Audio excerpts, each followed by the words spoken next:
how messed up our society is to the point where if I rest, I'm doing something wrong. We're seeing a pandemic of burnout at the moment, and people don't understand it. It is really a health crisis. It is the fastest rising thing in all countries. This is a much, much deeper problem. You have to change your life.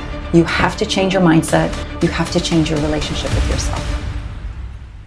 You are an empowerment coach. For people who don't know who you are and what you dedicate your life to, why do you do what you do?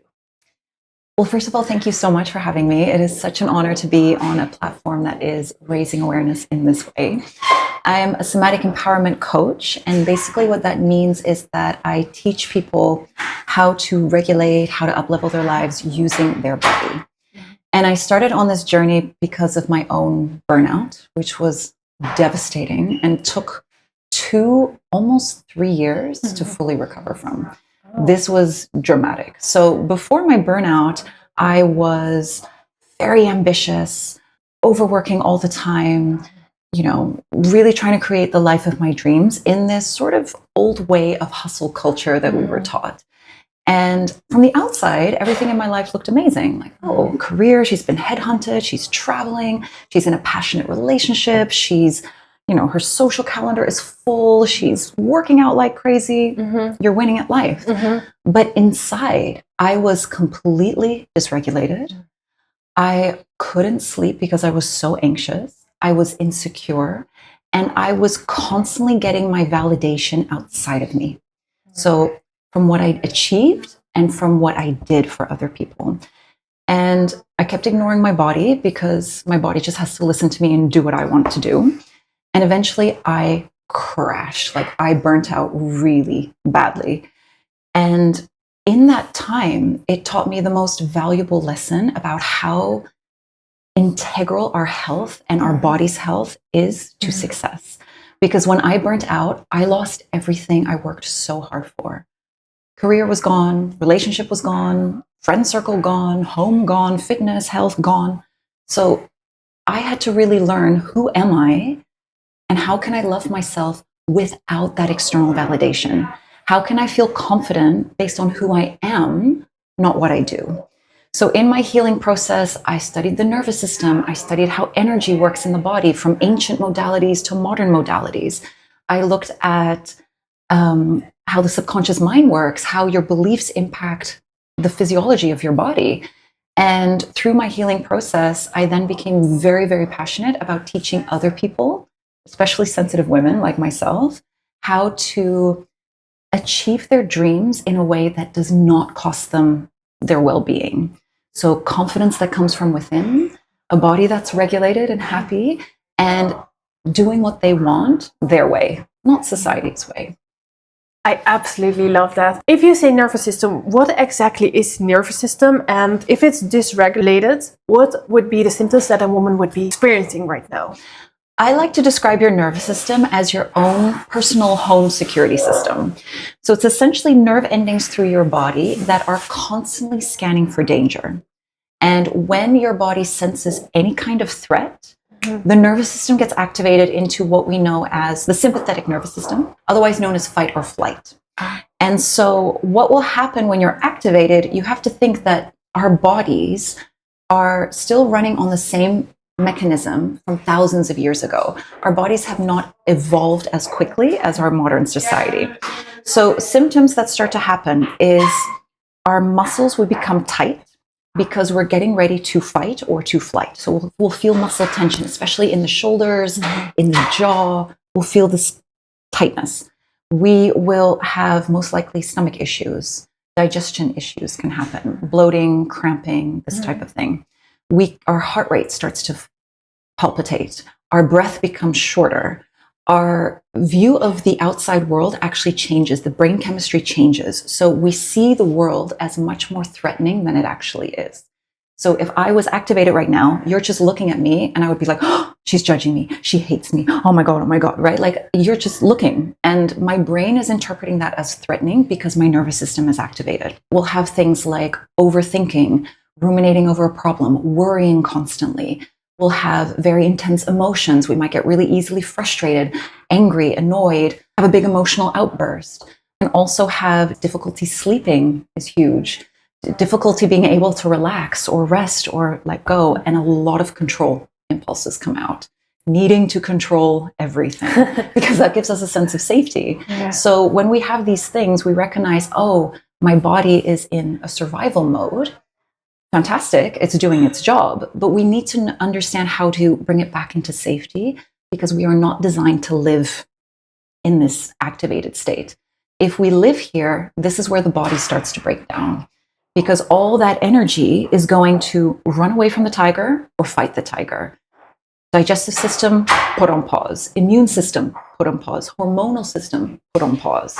So if we live in a long state of stress, which is what I did before my burnout, I had so many different symptoms in my body, feeling really awful because my body was breaking down. I cannot hold that amount of stress for that long. And then eventually my body collapsed and just said, oh, tiger, eat me. I just can't fight anymore. I think that's so interesting because living in a fight or flight state all of the time, it sounds exhausting. Would it be possible for women that this whole hustle mindset, like, oh, you can push your mind so far and don't listen to your body because your mind is the boss of everything? And I wonder, will all of those people eventually hit the point where they're like, oh, I can't anymore? Or can you control your mind somehow that it will just hop over that bump? Well, this is the thing. When I burnt out, my mind was still active. My mind was still motivated. My mind is like, all right, come on, get up to your goals. We have to do this. We have to keep going. My mind would not stop, but my body physically could not anymore. It didn't matter that I wanted to keep being successful, going after my dreams, doing my goals, working out, whatever it was. I physically could not. I had no energy. And this is the thing. The mind will keep pushing. Ultimately, you live in a body, and the body works in a completely different way than the mind. So the body works on cycles of energy. It is connected to nature. And unfortunately, in our society, we've forgotten that. We treat the body like a machine. And if there's something wrong, we focus on one area. Okay, pain in my shoulder. Let's just focus on the shoulder instead of looking at the body holistically, because everything works together. You know, the mind is a powerful thing. But from what I firsthand experienced, burnout is inevitable. And this is why we are seeing a pandemic of burnout at the moment. It is the fastest rising thing in all countries. It is really a health crisis. And people don't understand it because they're still treating burnout like, oh, you've got the flu. You know, you'll get over it in 3 months. Just rest and then it'll fix it. It's like, this is a much, much deeper problem of deeper symptoms. And you're not going to recover like that. I get really frustrated when I have clients, they're on burnout leave, and they say, my boss gave me 3 to 6 months and then I have to be back in my job. I'm like, it's not going to happen. You can, but you'll burn out again. You'll go 5 steps backwards. We're still not really understanding how serious this is. This is your body's big warning sign of this is not working. You have to change your life. You have to change your mindset. You have to change your relationship with yourself. If people are at that point right now, their body's just collapsed and you're on the couch and you feel extremely guilty and you're like, oh, I'm laying here, I need to do something. I'm so useless just laying here. And this immense flood of guilt goes over you because I've experienced that myself. But my body is just, it can't get up. What do you do? Oh, my heart breaks because I know this exact feeling. I had it as well. And the key part of that story is the guilt. When we have an emotion of guilt, guilt says, I have done something wrong. As in, me resting is wrong, which just shows how messed up that is, right? Like how messed up our society is to the point where if I rest, I'm doing something wrong. So our society has taught our nervous system that productivity equals safety. So if I am constantly productive, if I'm in my job, in my home, in my personal goals, if I'm constantly doing something, I'm safe. I'm useful, I'm worthy, all those things, especially for women, because women, our worth comes from relationships to other people. No one says she's a great woman. They say she's a great mother. She's a great daughter. She's a great wife. She's a great friend. She's a great colleague. It's the relationship with other people. So for women, it's very much about what can I do for others to have value and to feel safe. So if we take that away, and now you need to rest and do nothing, you freak out, right? Like it's horrible.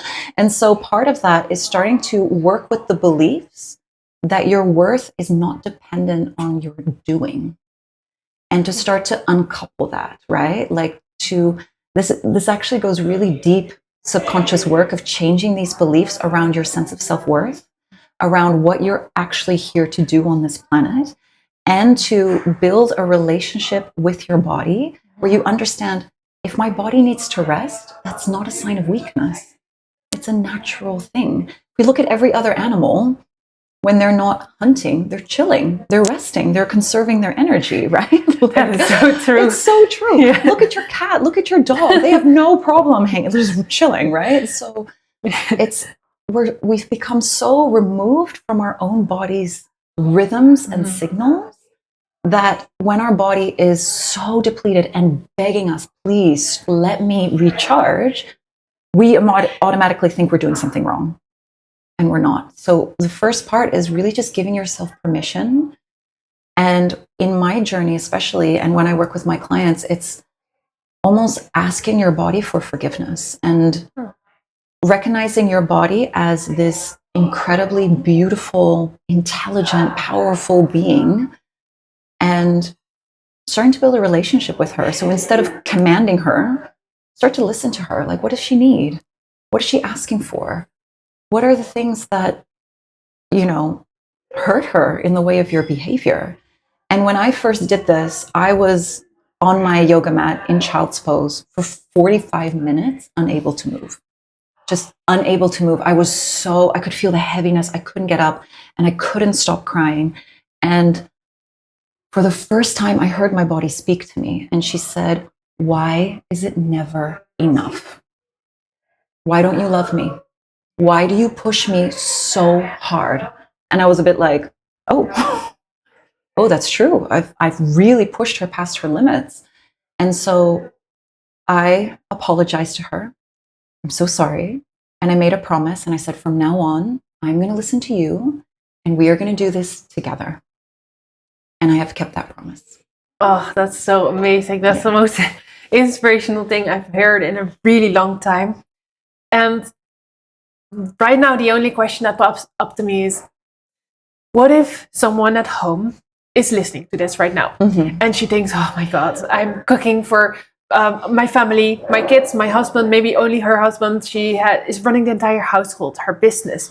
And she also wants to relax. But at the end of the day, she's so tired, she just falls knockout in sleep in bed. If she can sleep. Or she lies awake and thinking about all the things she needs to do tomorrow. And the moment that she does rest or gets sick, then she's like, oh my God, shit, I need to do this because without me, then everything goes to shit, basically. Or a woman that's just in business and just hustling and with the future, like, oh, in the future I can rest because now I have to do things and I can't rest now. What 3 things can they do now to not get that immense crash down eventually? I think you described it so well, especially the first woman, that she's got the powerful career. She's got the family at home, she's got the partner, she's got the household, she's got her whole social circle, she's got her parents, she's got everything going on. And this is exactly why burnout is so high amongst women. Women are actually bleeding burnout by a lot. And this is because, for many reasons, but one of patriarchy is still assuming that the woman's role is everything, right? So we've kind of added to it by adding the career, but still expecting her to run everything else. So the first thing a woman needs to do is to understand where her limits are, her boundaries. And she has not been taught boundaries, I can guarantee you, because none of us have been taught boundaries, right, at all. And so she needs to understand, what are my priorities? She can do a lot, but she cannot do it all. So what are her top 3 priorities? And one of them needs to be her own sleep and her own health. And then what are the other 2? And that needs to come at the top of the list, and everything else, it's fine, right? This is very difficult for someone who has perfectionistic tendencies. But she needs to start setting boundaries and she needs to start asking for help. Because As much as, yes, she's a superwoman, she can do it all, she doesn't have to, and it's not necessary. She's not proving anything by it. And understanding that when she burns out, she will be useless to everyone. So even though it looks like, oh, I'm setting boundaries now, and oh, that's a bit uncomfortable, you're doing this for the future of your career, for being able to keep showing up for your children, to be able to keep giving without collapse, right? So it's really essential. And then there are a few short practices she can do throughout her day to keep regulating her nervous system, because she's probably living up here. And so even really short, like 5 minutes, can make the biggest shift to help come down. Because a healthy nervous system is not, oh, I'm relaxed all the time and I don't have stress in the world. Like, a healthy nervous system is, I'm activated into stress and then I come down and I'm relaxed. Activated stress, down, doing this. That's a healthy nervous system. That's what we want. So even just taking these little moments, 5 minutes to come down, that can be, okay, in between meetings, I'm just going to close my eyes and take 3 to 5 really deep breaths in my belly. Or, oh yeah, relax my shoulders. These are like little breaks for your body to go, oh, okay, there's no danger here. And to slow down. I know she's busy. We're all busy. Everything has to happen fast. But if you notice, if you are, for example, cleaning something and you're cleaning like this, you're telling your body, I am in danger.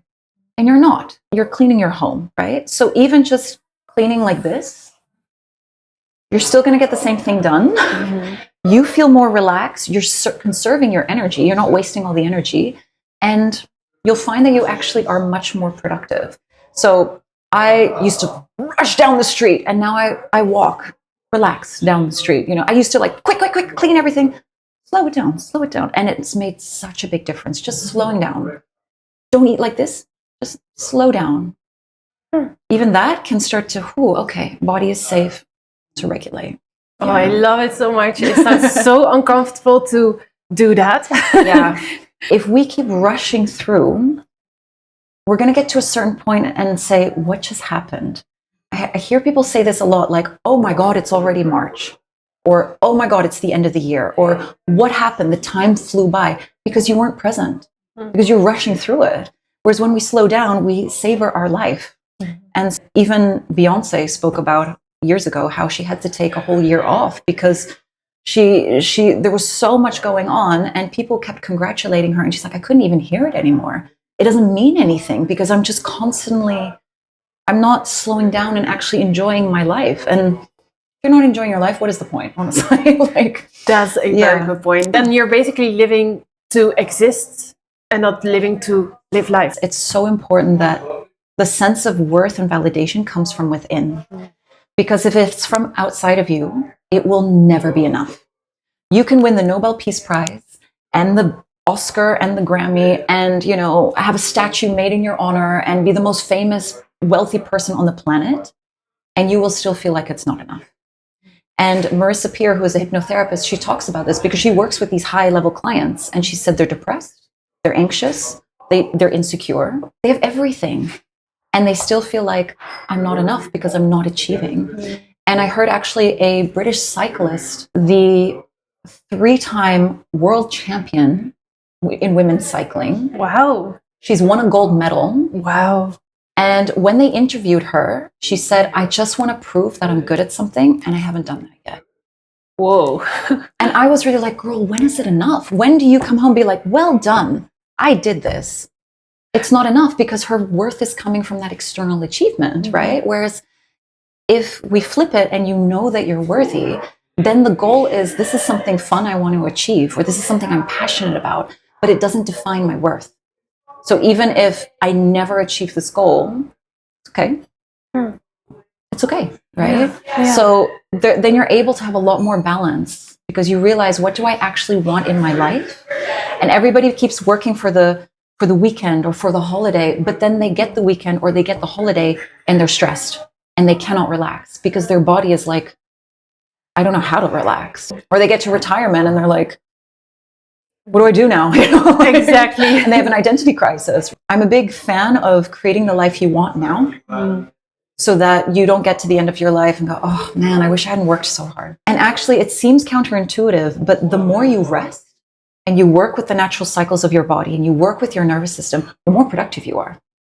Because just because you're hustling every day, you're not actually that productive. No. Like if you look at what did I actually achieve?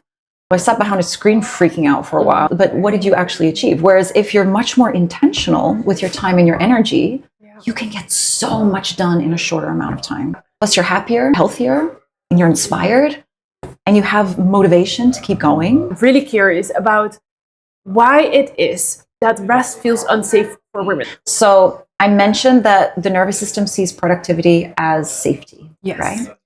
And I've mentioned that women get their worth from what they do, especially in relationship. So because of that, a woman's nervous system has associated, if I am in these high fight or flight mode, that is my normal. And then if I slow down, that can feel really unsafe because it's unfamiliar. Because I've become so used to this go, go, go, go, go, that if I suddenly take that away, I don't know what to do with this, right? And so these are also women, a lot I hear that they constantly need noise. They need the TV on. They fall asleep listening to podcasts. They constantly need to be listening to something, because if we take that away and there's silence, they freak out, right? Because it's like, this is unsafe. It's unfamiliar.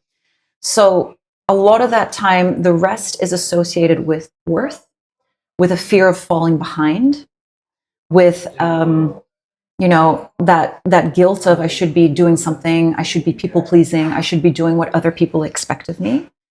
And this unfamiliar of how do I even rest? A lot of us don't know how to rest. And so what is really we want to do is we want to gradually help your nervous system feel safe resting. Because when you are in a rested state, in the ventral state, you're social, you're able to really connect to other people, you're creative, you're inspired, you feel good, you feel relaxed, you feel amazing. Like this is a fantastic, you can solve problems. This is such a fantastic state to be in, but we cannot be there when we feel unsafe. And so we're in this hustle mode thinking we're productive, but when your body is stressed, you don't make good decisions. You often don't know what decision to make. The inspiration is not really reliable. Sometimes it doesn't show up at all. We cannot really connect to other people. We're kind of sitting there, but we're thinking about something else. We're not really listening. We're a bit like, yeah, oh yeah, that sucks. But okay, moving on, bye.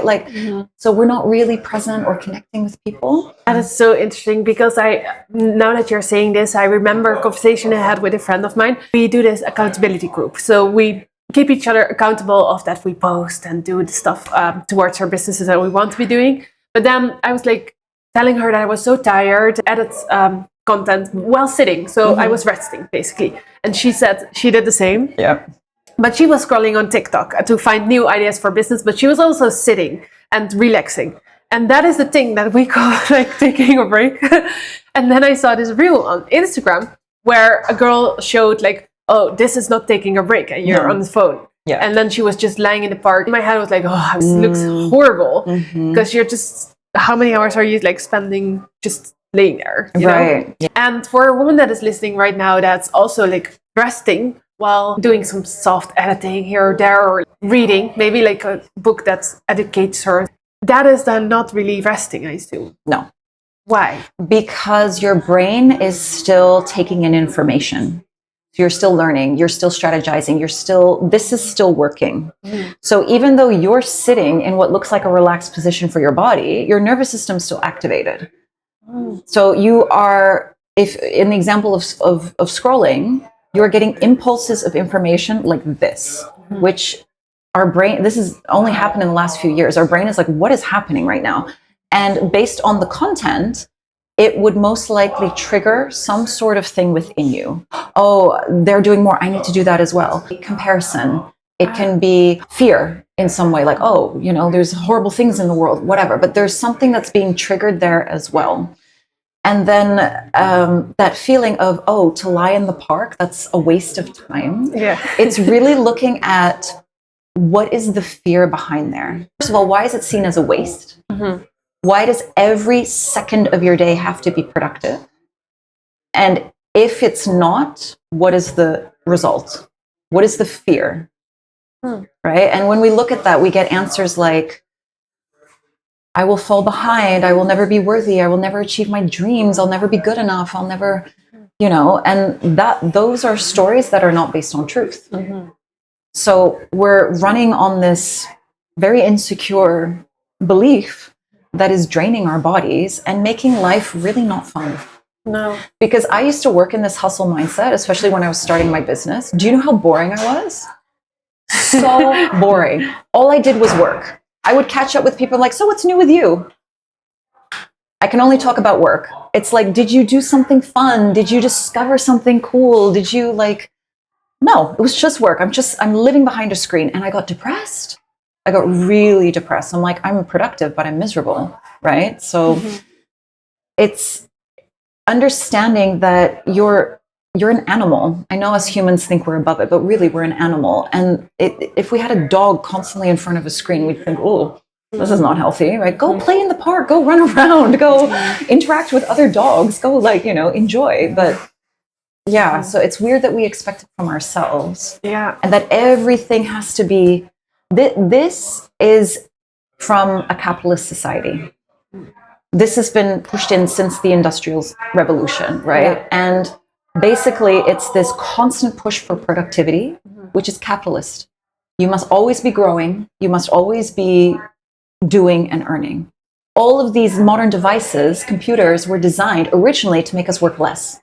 We were working more than we ever worked in all of human history, including the slaves, like really. Yeah. And now with AI, oh, that's going to make everything easier. Now you're expected to work even more because now it goes even faster, right? This is insane. We need to reclaim our lives. Yeah. But this is the thing. You can't achieve these goals in a regulated way. Yeah. That's the thing. And I don't think they want us to know that, but it's the truth. I experimented with this myself, and it's so true. And I've noticed the more my nervous system is regulated and relaxed, the more I attract opportunities, because people can feel my energy.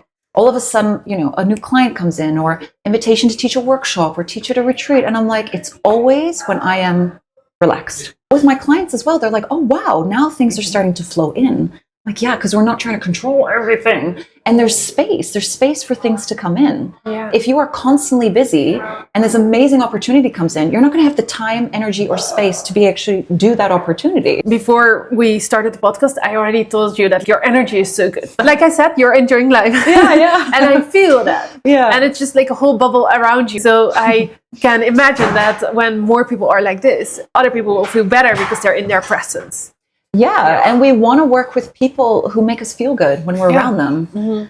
When we are stressed and exhausted and bitter and I don't know about you, but I become the worst person you've ever met in your life. Like, it's just like, this dark cloud. Everyone stays away from me, right? Nobody wants to work with me when I'm like this. Like, why? No. So, yeah. And then I'm like, I wonder why there's no opportunities coming in.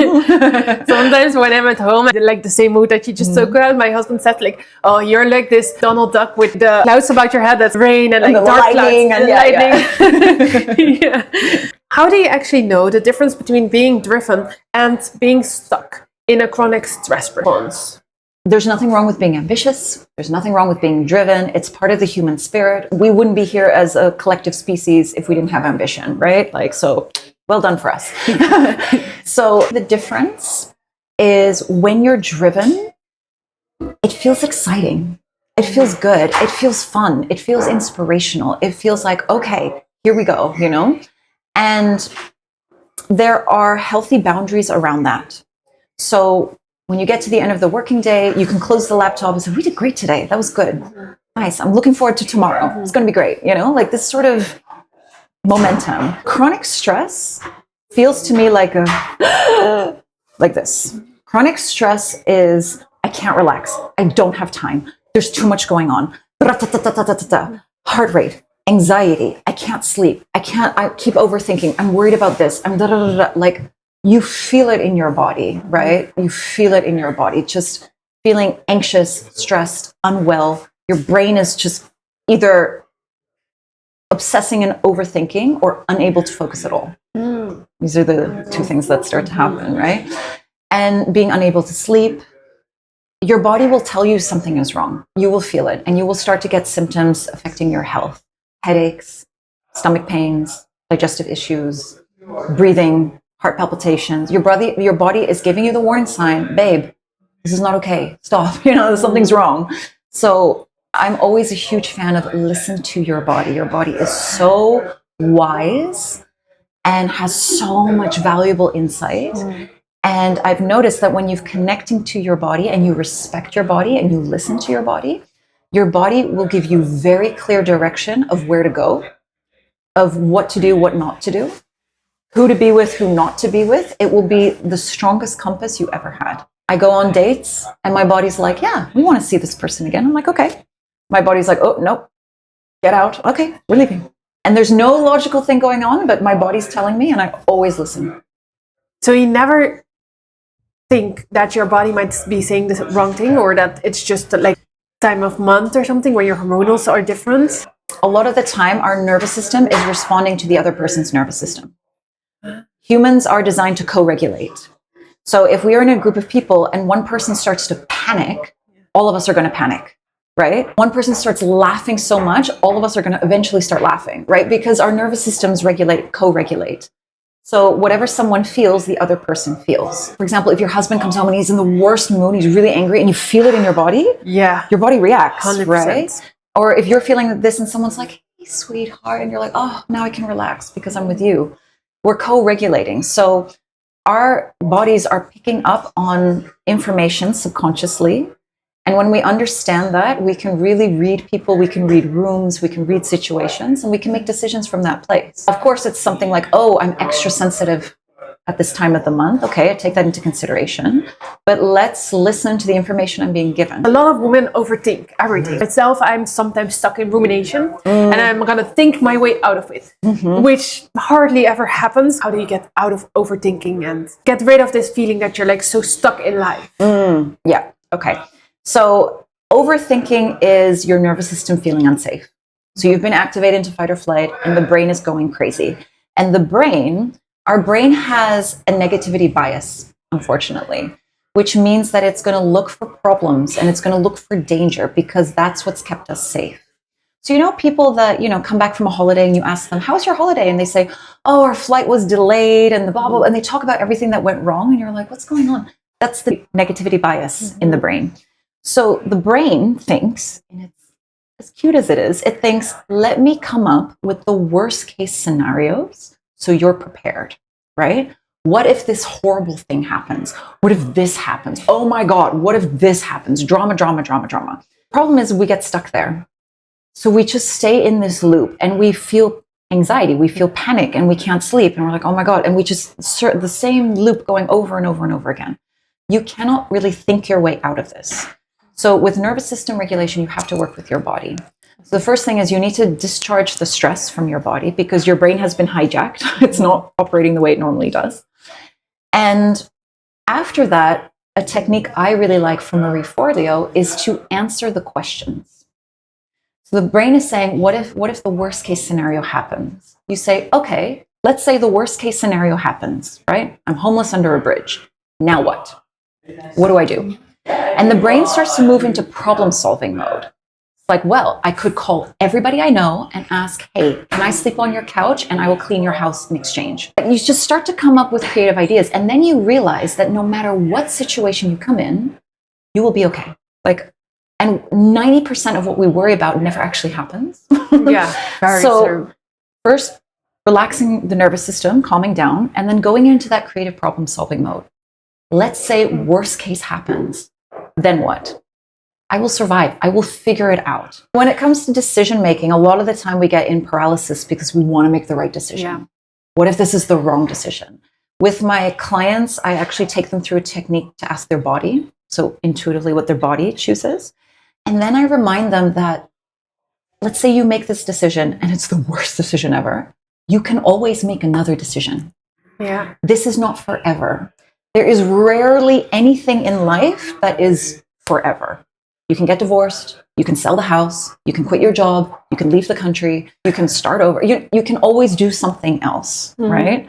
So Unless birth of a child and murder is involved, then it's hard to like reverse it. But even then, you know, there are different solutions and different ways of doing things. So taking the pressure off of like, if I don't like this decision, I'm going to make another decision. This is so freeing. I think if everyone would think the same way that like you do or that you teach, people would be so much better in life. Calm down. Calm. You can make another decision. That's your power. It's not that big of a deal. No. If you don't, it's like, what if I don't like that job? Then you leave. Find a different job. Oh.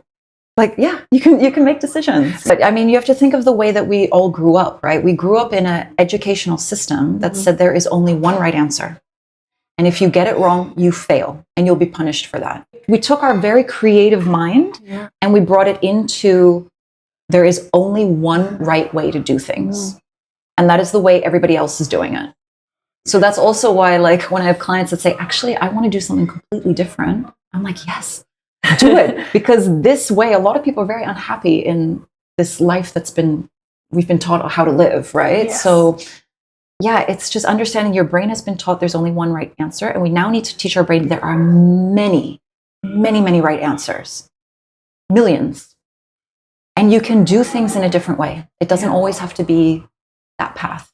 If you want to go do something, absolutely go do it. But we should question, why am I doing the things that I'm doing? Is it because I've been told to? Is it because it's expected of me? Is it because this is what I should do? I tell everyone, delete the word should. Yeah. Get rid of it. Yeah. Swap it to I want to, I get to, I choose to.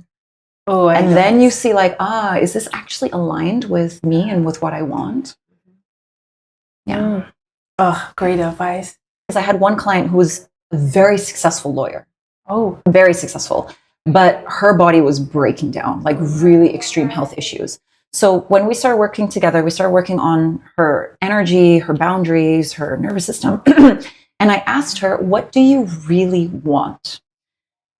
And she said, well, you know, in that company, everybody's driving the latest car and everybody's got the flashy things and everybody's working until midnight every night, right? Like this is a hardcore hustle industry. And I asked her, what do you really want? And she's like, I don't care about the car. What I really want is to have a house near the sea, start my morning surfing, be a lawyer, and then go home at the end of the day and like do pottery and things like that. And I said, okay, so that's what we're going to do. So we got her we changed the way that she was working. She left 6 p.m. every day while people kept working late. She left. She went home. She did her hobbies. She spent time with her partner. She was so happy. Her energy changed. Her happiness became crazy. Like she was glowing every time I saw her. I was so happy.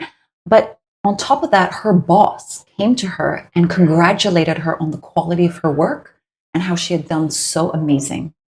Wow. Why? Because when she was at work, she's focused, she's productive, she's using that energy, and then that's enough. I recharge, I fill myself up, I come back. That's what I was saying. We can spend, you're not being productive. It's literally impossible to be productive for 8 hours straight. It's impossible. Yeah. The brain can't do it. No. So learning how to work with those rhythms of energy, building the success. I mean, every time I talk to him, how are you doing? Oh, I went away on the weekend and I went surfing and like, oh, I started a new dance class and I love it. And like, she's so happy and she's successful in her career. And I was like, see, you didn't have to wait until you retired. You can work with your energy. You can work with your boundaries, with your nervous system. You can create the life that you want now.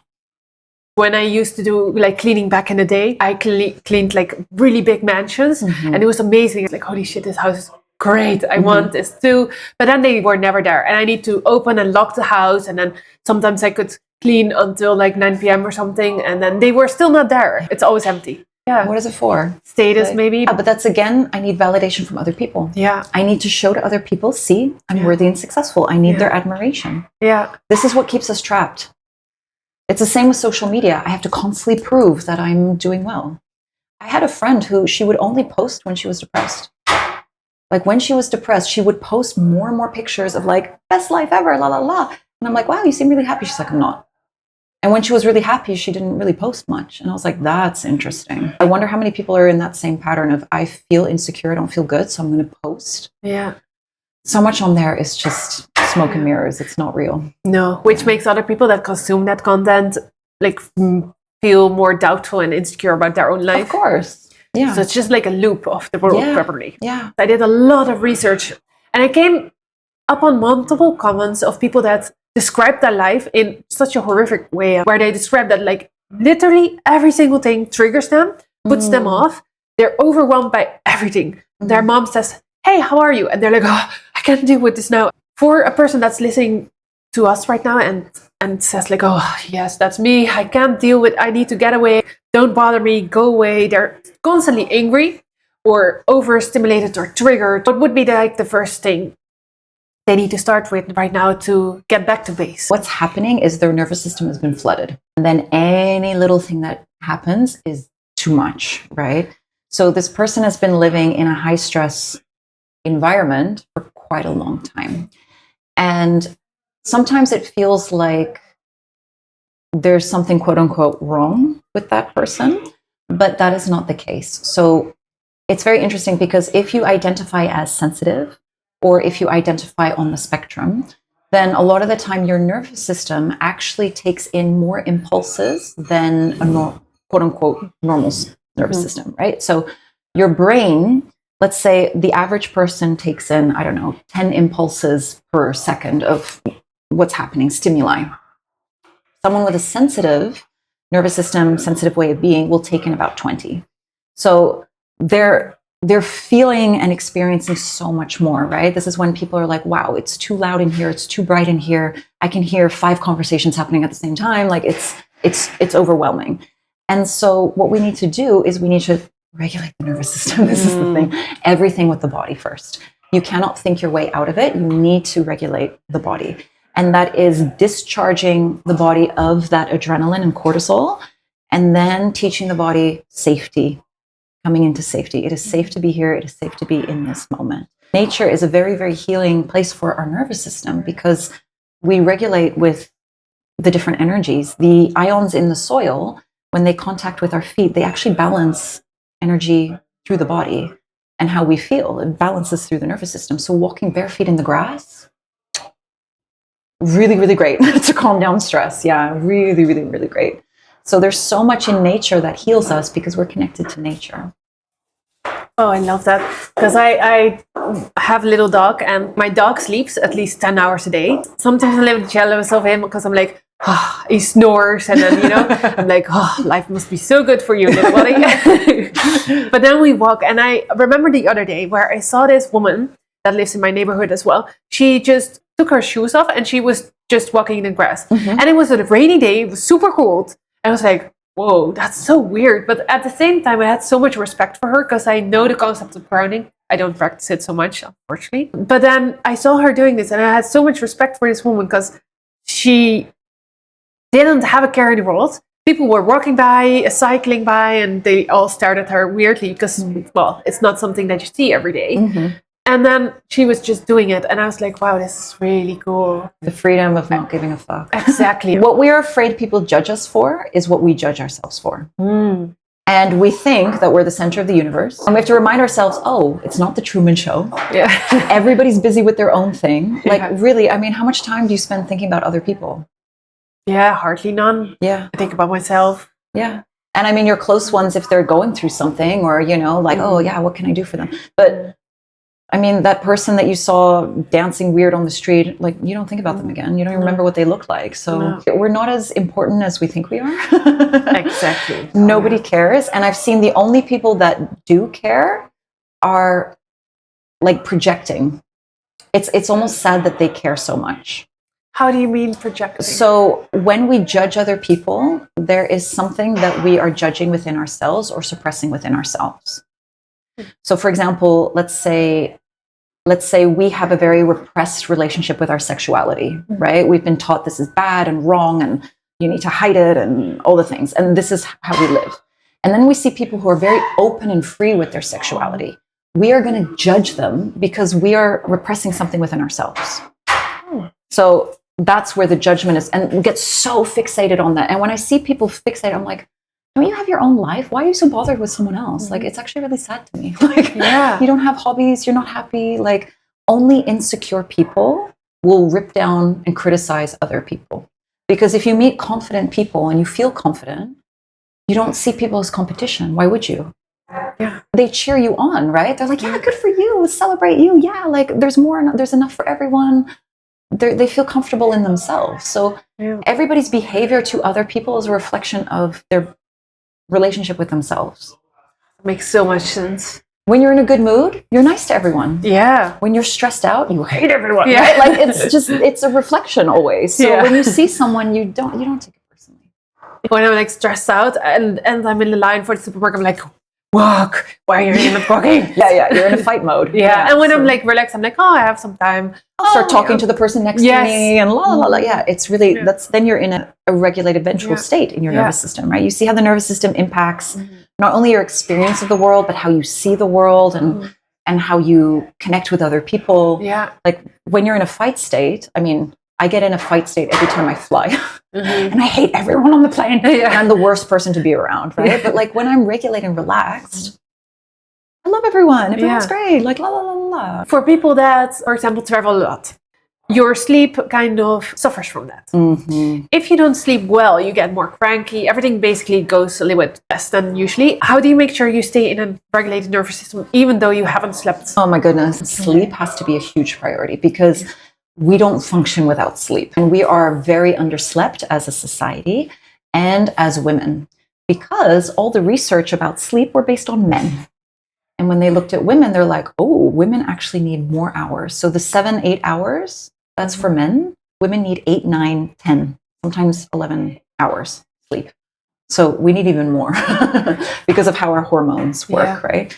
So sleep has to be a priority. Now, when you're changing time zones and you're in a new environment, your nervous system is activated because it's unfamiliar. I've never been in this hotel before. I don't know where I am, right? So it's a little bit on alert. It's usually the first night of a holiday, you don't sleep well. So you can do practices to regulate, to release that stress, to calm down, and to prioritize that sleep. And sometimes even lying down with your eyes closed and letting the body relax can be just as good, just having that moment, right? Yoga Nidra is very powerful in things like that, especially when you're active as a way to guide you into deeper state. But lying there going like, I have to get up in 3 hours. I have to get up now in 2 hours. Yeah, we want to try to get that out. Yeah. I've read about tapping, but are there like some exercises that when they travel and they're in the hotel room and they're like completely stressed that they can do for maybe 5-10 minutes? First, tapping, EFT is one of my favorite practices. I'm obsessed and I love it. We can talk about that more. But the easiest, fastest way to regulate that I recommend for everyone, whether you're anxious, whether you're frustrated, whether you're stressed, you're overwhelmed, is to shake. Now, if you've ever watched a nature documentary, then you'll notice that when the animal escapes the predator, the first thing that animal does is shake its body. Yeah. And what it's doing is it's releasing the adrenaline and the cortisol that have been pumped through when they're running away from the threat, right? So they shake it off, and then their nervous system goes back down to baseline, and they're able to eat the grass, and everything's fine again. Our human bodies work the exact same way. So shaking helps to discharge the body of all the stress and adrenaline, and it's the fastest way to calm down. These techniques were developed by a man that does the trauma release exercises. And he developed these because he noticed he was in a war zone in a bomb shelter. And every time the bomb would go off, people would do this, right? So the deep psoas muscle in the body contracts to protect your organs. That's what you automatically do. And he noticed that the children were shaking. And then when the bombing stopped, the children got up, played, they were all having fun, and the adults were sitting there like completely in a nervous system stuck freeze response, right? And he noticed this. He's like, what's happening here? So he went into this research and he found that shaking, exactly like the animals, discharges the stress from the system. Now, anytime I teach this to people, they're like, what is this hippie stuff? Like, this is so weird. Like, how embarrassing. I don't get it. It takes a little bit of practice. But the point is, you make it weird and you make it ugly, right? Because you're an animal after all. And basically you stand there with your eyes closed. You can put on some music. I love African tribal music or anything that feels good for you. And you just start to shake your body. You bend your knees and you shake your arms and you breathe. So you're like, shaking, shaking, shaking. And you move your hips and you can jump up and down and you shake for like 3 to 5 minutes, can even be shorter. And then you land and you feel and you'll notice, wow, I feel so much better. Like instantly so much better. Some people start laughing, some people start crying because the emotion comes out. These are all really healthy responses. And it's regulating. So grounding, creating safety, but shaking is the fastest way to get it out. And I've had clients come up to me and say, oh my God, my child was driving me crazy. I was like in a fight state. So I said, I'll be right back. Went into the room, shaking, getting it all out. And then came back and said, okay, sweetheart, now I'm calm and I can deal with it. Like, yeah, I've done it before meetings, like anytime you feel, shake, release. And you can really, really feel it. It's so powerful. It's the fastest way. I absolutely love the mom going in the bathroom and shaking. Yeah, but even like if you're frustrated at your partner, right? Like when we're in this state, that energy has to come out. Yes. And so instead of screaming at people who don't deserve it, go off, get it all out, and then you come back and you're like, okay, I'm calm. I can choose how I want to respond. Yeah. And yeah, as a child, you don't understand what's happening with the adult, and your nervous system is responding to your mother's nervous system. Yeah. So if she's like, you're like, there's danger, there's that you feel that, right? I've also learned that it's you're not going to fix anything in high peaks of emotions because you completely think differently. Yeah. Try having a productive conversation when everybody's in a stress state. It's not going to happen. No. Everybody's yelling at each other. Nobody's listening, freaking out. Horrible. Yeah. This is why I'm like, okay, guys, everybody get up, shake. You host a podcast as well. Yes. Which I'm going to link below. I remember this one thing that you said in a podcast episode where you said, confidence is not about thinking differently, it's about regulating differently. What exactly do you mean by that? I have a podcast called Radiant Regulated, and I talk a lot about the nervous system and about confidence and about achieving your dreams in a way that you don't burn out and destroy your health. And when I was talking about the confidence, I believe is a very embodied state. It is something that you feel. And so that whole fake it till you make it, I don't believe in, because people can tell. Yeah. Like if you're insecure and you're nervous, you're going to have hints in your body language and in your energy that I can feel. My nervous system's going to pick up on it. And then I'm like, oh, I'm so uncomfortable for you because you're trying to give this presentation and you're so nervous, and right? Like, you know what I mean? And so it also creates this sort of disconnect in the body because you're pretending to be something where your body's going, this is not how I feel, right? And so confident people, it's not that they're never anxious. It's not that they never feel insecure or doubt or things like that, but they know how to regulate themselves. And they know how to kind of lean back into their own self-trust. So confidence is a belief in yourself, essentially. And how do you believe in yourself? By trusting yourself. How do you trust yourself? By doing what you say you're going to do. It's a feeling state. So if you always say like, I'm going to go to the gym tomorrow, and you never do, your body registers that, right? And then when you say, oh, I'm going to write a book, your body's like, sure, babe, because you went to the gym so many times, so you're going to do this as well. It doesn't believe you, right? So there's this sort of weird kind of disconnect. So when we build self-trust and when we recognize that I can do difficult things, even though I was nervous and I was anxious, I regulated myself, I did it, it turned out well, then that creates a trust that we can rely on. And so I think we were talking about this also before the podcast when you asked, do you still get nervous for certain things? I said, yes, of course, but I know how to regulate myself. And there's a familiarity in my body, embodied, where I'm like, I know what I'm talking about. I've done this. I've done difficult things. I know I can handle these situations. So confidence feels relaxed. It feels like an exhale. It feels like being present. It feels like being open. It feels like, whereas when we're trying to be confident, often that turns into like a proving kind of energy. It turns into, look at me, look how important I am, listen to me, like, and we can feel the desperation. That, right? It's not authentic. No. It's like, why are you trying to prove to me that you're worthy instead of just knowing that you are? Yeah. So when I talk about the regulation, it's very much like, oh, I am feeling an emotion. I might be feeling nervous or I'm feeling anxious. Okay, let's work with this instead of I am anxious. I am nervous. That's my identity. And if I've been through something difficult or I've been through rejection or something, then I recognize, but this doesn't take away my worth, right? Because I'm worthy because I am, not because I do and I achieve. So it's very much coming back to this core within you of, I know who I am, I like who I am, I can trust myself, and it is safe to relax. I love it that. is safe to be myself, right? Yeah.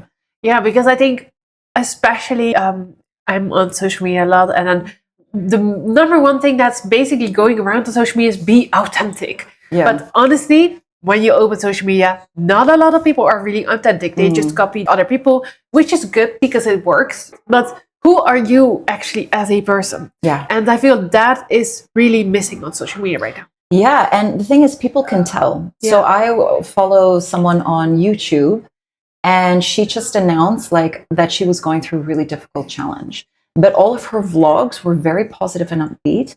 But all of us felt there's something wrong with her. There's something not right. This doesn't feel authentic or real. There's something that she's hiding. And then all of her comments were like, girl, we knew something was wrong. Like, you just share. It's okay, you know? Like, and so even when we think we're giving the performance of our lives, people can tell. Like, it's an energy thing. It's not, you can't fake energy. No. How hard you try. We don't want everybody to be the same. No. And I find that now with everybody getting the same Instagram face and the same procedures, and it's just copy, paste, it's really boring. Yeah. And if we look at like previous generations, how unique everybody's face and style, and, you know, we love that. And so part of all the quirkiness things that you are like, oh, this is my weird side. I love weird. Like, give me all the weird. Like, it's just, this is what makes people interesting. This is what we can connect to. Yeah. This is like, oh, you're a human, so am I. Yeah. You're imperfect, me too. Okay, now I can relate to you as a human, right? Yeah. Was where if we're trying to, I have no problems in my life because everybody loves me. It's like, okay, I don't know how to talk to you, right? Like, what do I talk to you about, right? Yes. Yeah, I 100% agree. Especially like on social media, yes, everyone does have the same face, but they're always also very perfect. And now you have this sort of trend where people share imperfect things on Instagram, and I absolutely love it. Especially, I saw this whole thing trend from moms with kids coming by, and then they look a complete mess. I'm like, holy shit, that's what you look like when you have kids. It looks not really great, but then they also share the amazing amount of love they have and their family and the bond, and it's just all these funny moments and the first steps, and it's just, it lights my heart, and I can really relate even though I don't have kids. Yeah, exactly. And that it's human, and Yeah. it lowers the expectation and also what we measure ourselves against.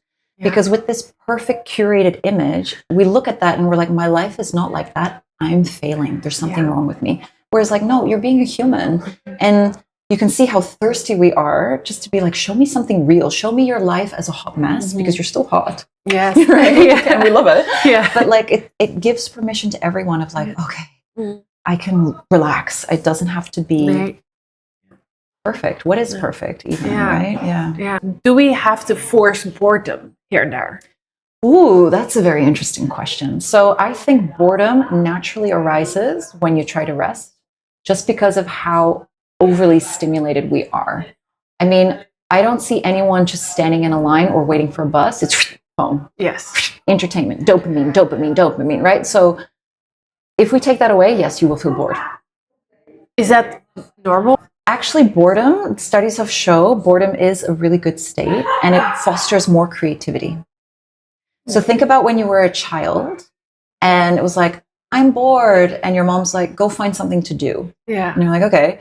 And then you go outside, and then all of a sudden you're all building a fort, or you're playing this really cool game that you made up, or, you know, you find something to do, and it stimulates creativity. And they've done studies on this as well, that actually adults should try to be more bored, because you get into a state that the mind is kind of free to wander, and really cool creative ideas and inspiration can come through. So boredom is not a bad thing at all. We're uncomfortable with it because we're addicted to dopamine, but it's actually very healthy for your brain. Because boredom actually doesn't really exist anymore, I believe, because we have our phones. So we also have like entertainment 24/7 when we want it. Yeah. So do we need to sit there and do nothing, or do we need to find something to do which is not probably a screen? I think if you have been on a screen so much, to make you sit and do nothing is going to be torture, because that's a very big difference, right? So you're taking a nervous system that's like stimulation, nothing. They're going to be like, ugh.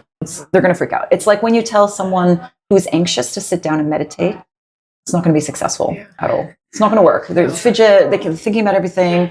Meditation doesn't work. Well, no, because your nervous system is activated, right? So I would say if you're going to step off, then you're going to do some sort of analog something away from a screen.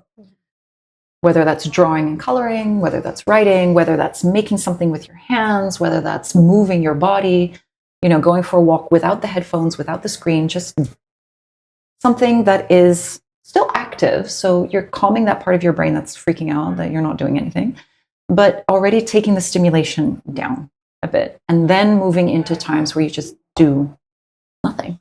I have sometimes I'm lying on my couch and I'm just watching the clouds pass through my window. And I'm just like, oh, that cloud kind of looks like this, and I'm just existing. Yeah. I love that a lot, actually. So simple. Yeah, I notice things like, I appreciate the beauty more, and now I see a really cool thing happening with the sunset that if I'd been at a screen, I totally would have missed. Yeah. Like the sky turns a certain color, and it's only for a little while. Yeah. Yeah, and then I'm like, be present in my life. How does someone actually say no without being really uncomfortable or feel guilty and address their boundaries? You just asked a mouthful of that question. It's a process. So, yes, women have not been taught how to have boundaries. All of us have been taught to be nice girls, to be good girls, which means put everyone else's needs first and your needs don't matter.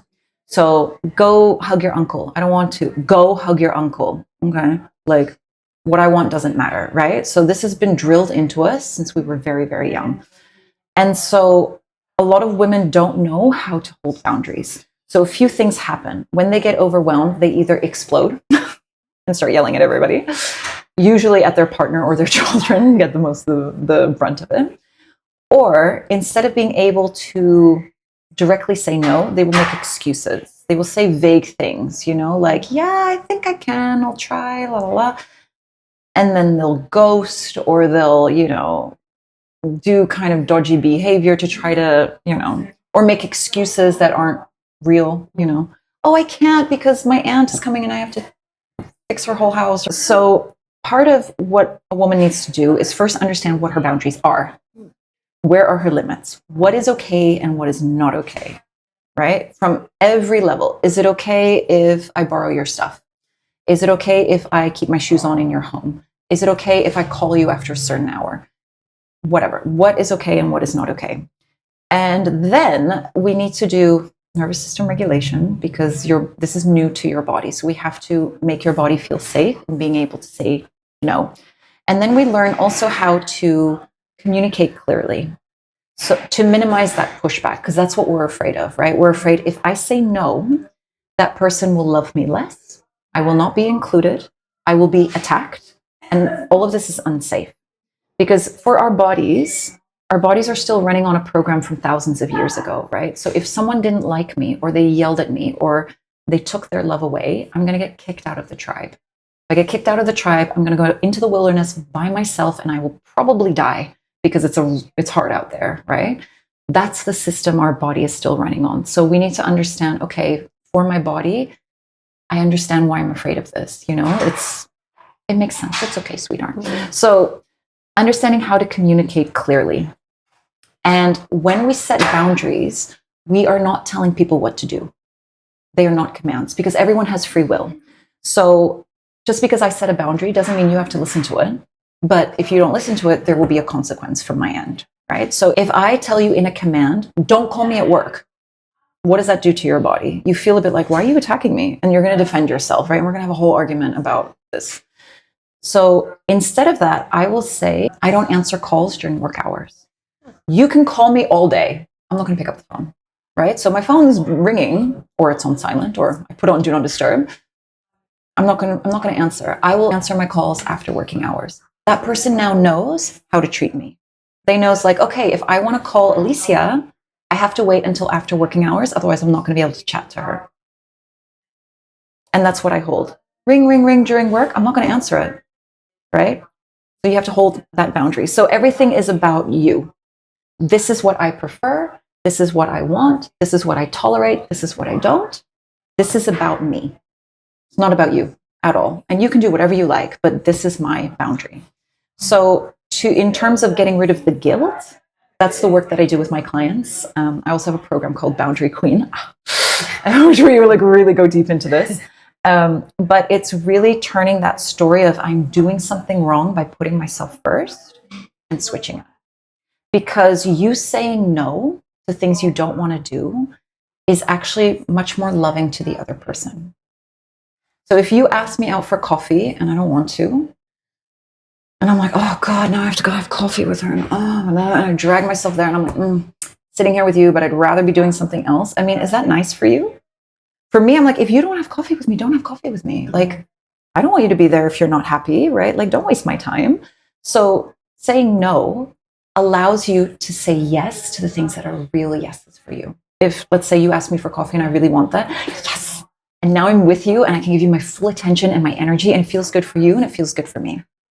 So our no actually allows us for our actual yes. Because if we say yes to everything, it doesn't mean anything. Our no's are really sacred. By protecting your own energy, people get the best version of you. That is true. So if I said no to all of these things that I didn't want to do, and I said yes to having coffee with you, you are going to get the best version of me. Not the tired version of me, not the stressed out version of me, not the like, what, I'm on my phone. Not that. You're going to get the best version of me. And the people in our lives deserve the best version of us. Mm-hmm. So if I need to say no for certain things, yeah. And a boundary can be so simple as, oh, that's so kind of you. No, thank you. No, thank you. Without explaining. You don't need to explain anything. This is what some women do, right? They say, no, I can't because, and they give their whole life history. And I'm standing there like, I don't care. I don't care. It's like they're trying to justify, this is why I'm saying no, even though I don't want to, but this is why, right? Takes all their power away. Yeah. Just, no, thank you.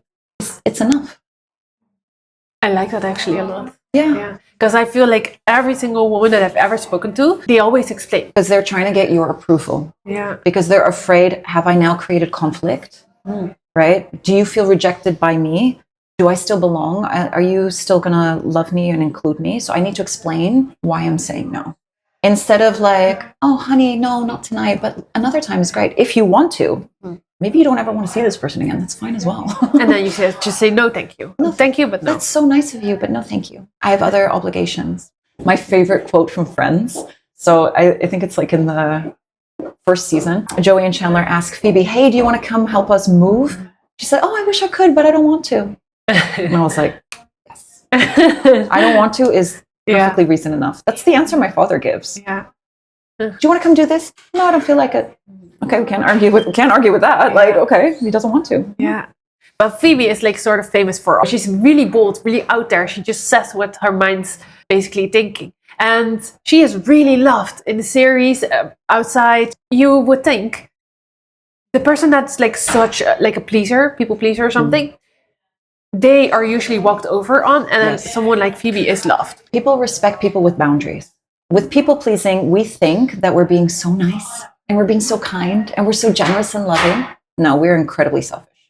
Incredibly. Because the only reason I am people pleasing is for me to stay safe, for you to like me, for you to validate me, right? For me to stay safe. It has nothing to do with you. It has to do with me. So that's not genuine, right? I'm saying yes because I want to please you, not because it's yes from me. So I'm being fake.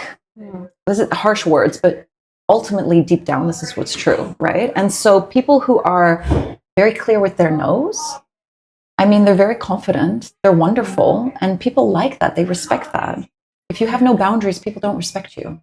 Yeah. At all. Yeah, good point. And Brene Brown, who has spoken about this as well, she said, since setting boundaries, she said, I'm not as nice, but I'm way more loving. Because her cup is full. Yeah. So when she says yes, it's pouring from her heart, right? Instead of, can't believe she asked me to do that and now I have to do that. Like, because when we're exhausted and we have no boundaries, we resent people. We blame other people for our lives. Yeah. You know, where it's like, you're the one that didn't say no. You're the one that said yes. Like, you need to take responsibility for yourself. If it's too much, you need to say so. If you're like, oh, my boss is so demanding, you don't say no to your boss. You don't say, this is my limit. Or you don't say, okay, I can do one of these projects, but not both. If I do both, the quality won't be there. So which one is more important? Right? Like, you need to set boundaries. No one will do it for you. And everyone I have spoken to that has burnt out because they have no boundaries with themselves and with other people. I used to be actually very jealous, especially on school. I was jealous of how cool they were, or how confident they were, how popular they were, because I wasn't at all. And I was just telling myself they're losers and stuff like that. And I had to validate that I was not them, or I didn't dare to be a part of such a group or something. Yeah. The older you get, the more you actually realize all that stuff, and that you can just be whoever you want. And if you're part of it, cool. If you're not, then also cool. But the more you are yourself, people want to be part of whoever you are, or your energy, or your circle. Like, who decides what's cool, right? Like, when you look at, like, why do I think they're cool? It's probably because they're just comfortable in who they are. If we look at, like, famous influencers like Emma Chamberlain, for a while was really popular. I mean, she was a mess on camera, and everyone thought she was the coolest person ever. Yeah. She was just really comfortable with herself. Yeah. I think she was burping all the time in her videos. Like, and she was just like, yeah, that's who I am. And everyone's like, oh my God, she's so cool. Like, yeah, because cool is just, you're comfortable with who you are. Especially romantic relationships. Because when I just started dating my husband, my mom told me, you're so different with him. I feel people are like different versions of themselves with every person. Is that good, bad, or? I don't think it's as black and white or as good or bad. I think it's, we behave in different ways to fit into different groups, right? So the way that you behave in a corporate office is very different from how you behave in your best friend's living room, right? Like, we have different ways that we show up. When we try to practice authenticity, we try to blend everything a little bit more, so that who I show up in this environment is pretty similar to how I show up in this environment, right? But I mean, there are obviously social rules with certain things as well. I think it only becomes worth looking at when you are drastically different. And then it's a question of, who are you? But I mean, we are multifaceted beings, and certain people might pull out certain traits within us, right? Like, so with certain people, you might feel you're really weird and creative and dramatic. And then with other people, you're like, oh, my more reflective, dreamy, introverted self comes out. And with other people, my ambition comes out, and, so they can pull out different aspects of you. But it's just interesting to reflect, am I still myself? Or am I performing to try to fit in? What about someone that's listening right now and she's like, who the hell am I? Yeah. I don't even know anymore. I can relate because I've been through that. And that's really beginning a process of self-discovery. Starting with very simple things. What do I like? Do I actually like strawberry ice cream, or do I have it just because everybody's having it? Do I actually enjoy drinking matcha, or is it because it's the cool thing to do, Do I actually like this, or do I just want to fit in? So just getting really honest about what you like, what you don't like, embracing the cringe, like embracing the guilty pleasures. Like, oh, actually, I really like that song that everybody hates, and actually really like that movie that everyone says is terrible. And, and being okay with it. A lot of people will label things as wrong about themselves if they feel like it doesn't fit into the mainstream thing, right? Yeah. Like, oh, everybody's super extroverted and I don't want to go out clubbing, so there must be something wrong with me. Instead of, yes, I don't want to go clubbing and it's the best thing ever. And I'm going to find people that I can connect with on that, right? Like that, hey, let's sit in a cafe and read a book, and that's fantastic, right? Just embracing the things that feel right for you and allowing yourself to own it. And it's a discovery of figuring out who you are, and who you are evolves based on your experiences, based on, So you get to just discover who you are and kind of fall in love with yourself, and like be your own best friend, and actually really like being in my own company, like I entertain myself. I find this really fun. Yeah, like if you can get to that stage, then yeah, you're gonna have a good time. If every adult on Earth had died and you had 20 seconds to leave one message to the next generation, what would you say? I would say listen to and love your body. You have permission to do it your own way. Just enjoy the fuck out of your life. And you're good enough.